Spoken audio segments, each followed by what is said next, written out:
Hey everybody, welcome to episode 3. This video, we're going to be talking mostly about the blueprints and the layout of everything. And I'm going to go over pricing and where I'm at so far at this point. So, as of right now, just a little bit on where we're at. This past week, I put down the deposit on the building. So now what happens is it goes to the engineering department and they have to draw me site-specific engineered building plans. Site-specific is very important because what the engineer is going to do is they're going to look up all my local building codes and they're going to design my building to meet those specifications for the building on this lot in my city, in my town, in my county. So if you're doing something like this, you'll likely need site-specific building plans. Once I get those, I'm going to take those engineer drawings in addition with all my other engineer drawings, and I'll take all of those with my residential application packet. I'll take it to the city and hopefully we get approval, but it's the city, so there's probably going to be problems, but that's where we're at. The other thing I just did, which I'm excited about, is I just applied for an address. So at the moment, I don't have an address. I just have a parcel ID number. I'm hoping next week I get an actual address, and then that way I can put the address on all my building plans and everything moving forward. So I'm going to show you all the plans later. I'm going to get on the computer later and go over all those, the layout and everything. I have a pretty good idea of what I want, so I came out here today. I'm going to put some stakes in the ground, just draw some stuff out and see how it looks. And then again, later on, I'll get on the computer and I'll show you all the specific drawings. So let's get that going.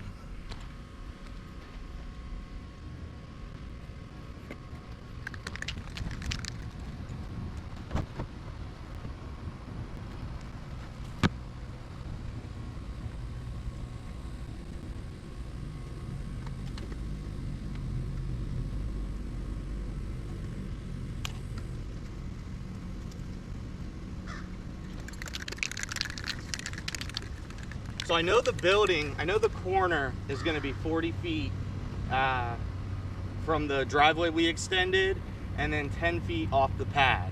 So let me get this corner and then we can mark everything else out.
All right, let me show you what I got. So this is the front of the property. So ultimately, I believe they're gonna bring power down from this street down here. So I'll have probably a couple power poles, and then I assume they'll probably put one right about here. So what I'm gonna do is I'm gonna run power underground right alongside the driveway all the way back to the build site.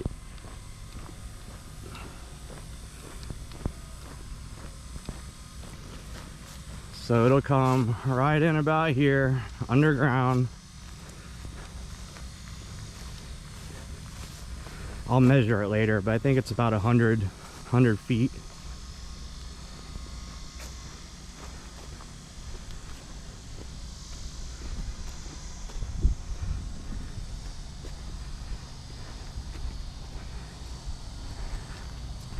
All right, so right about here on this back left corner, we'll call it, this is where I'm going to put the temporary power pole.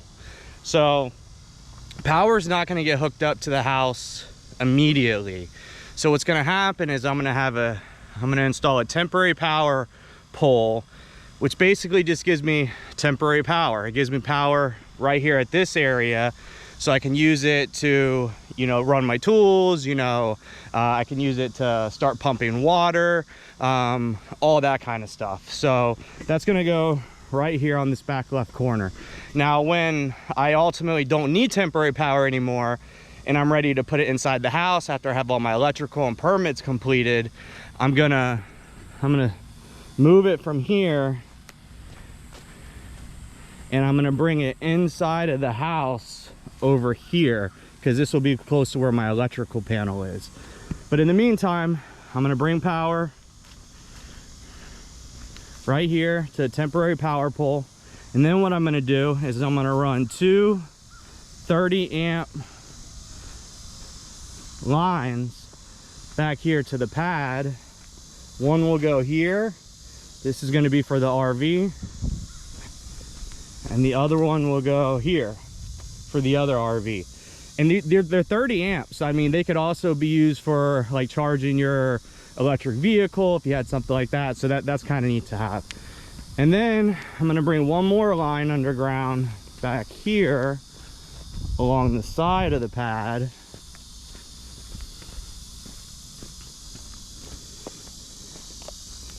To about here. And this is where the well is gonna go. So I'll need power back here to power the pump so it can push water around the property. The well has to be in my area by code. And when I speak about code, I'm only talking about my area. You always wanna check your local county, city requirements. But here, my well has to be 75 feet away from my septic. So let me show you where the septic's gonna go.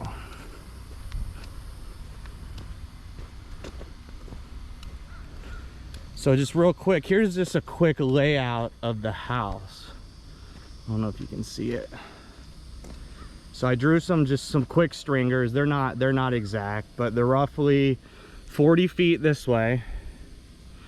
And then it's gonna be 30 feet that way, which gives me the 1,200 square foot building. So the well, or not the well, the septic is gonna go in the front of the house.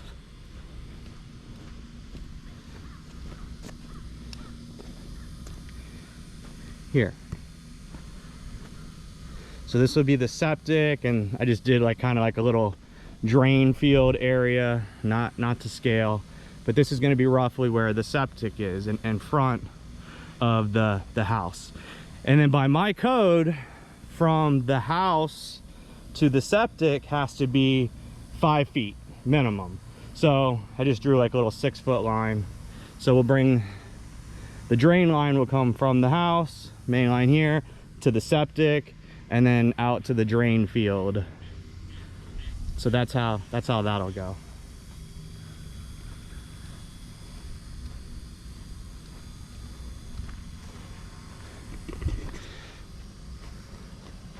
All right, that's really about it for the basic layout. I'll probably get on the computer tonight and I'll show you more in-depth drawings with all my engineer drawings, exactly how everything's gonna go, the layout of the building. I'll go over all the prices, where I'm at so far. So stay tuned and we'll check that out in a little bit. All right, here we are back on the computer. So again, I'm just going to go over some of the more specific drawings and how we're going to lay stuff out, and then I'm going to talk some prices about where we're at so far. All right, so let's start with the building. So the building that I ordered or put the down payment on, it's going to be 30 feet wide by 40 feet long, which gets me to the 1,200 square feet. It's going to be all 12 gauge steel, which is going to pass or should meet Florida's building requirement. And then it has 170 mile an hour wind load certification. It's going to be 12 feet tall on the sidewalls. And then it'll be about 15 feet at the peak, I believe. I'm going to have them install the 2 doors, so when they put the building up, they will install the 2 doors, and I'm going to have them frame out my 5 windows. So they won't put the windows in, I'll put the windows in. It'll be a little bit cheaper, and I'll be able to get better windows that way. So the total of this, including the engineering drawings, shipped, delivered, installed, the whole 9, comes out to about just under $21,000. Now, I know prices are more expensive now. People might say, oh, that's, you could have got it for less a little while ago. You're probably right. But remember, I also got a lot more for my house, so it's all relative. Okay, so that's that. And then I'll just show you a little bit what it looks like here. So this is kind of the color I'm going with, this gray color. This is going to be the left side view. So I'll have a door on the side of my driveway.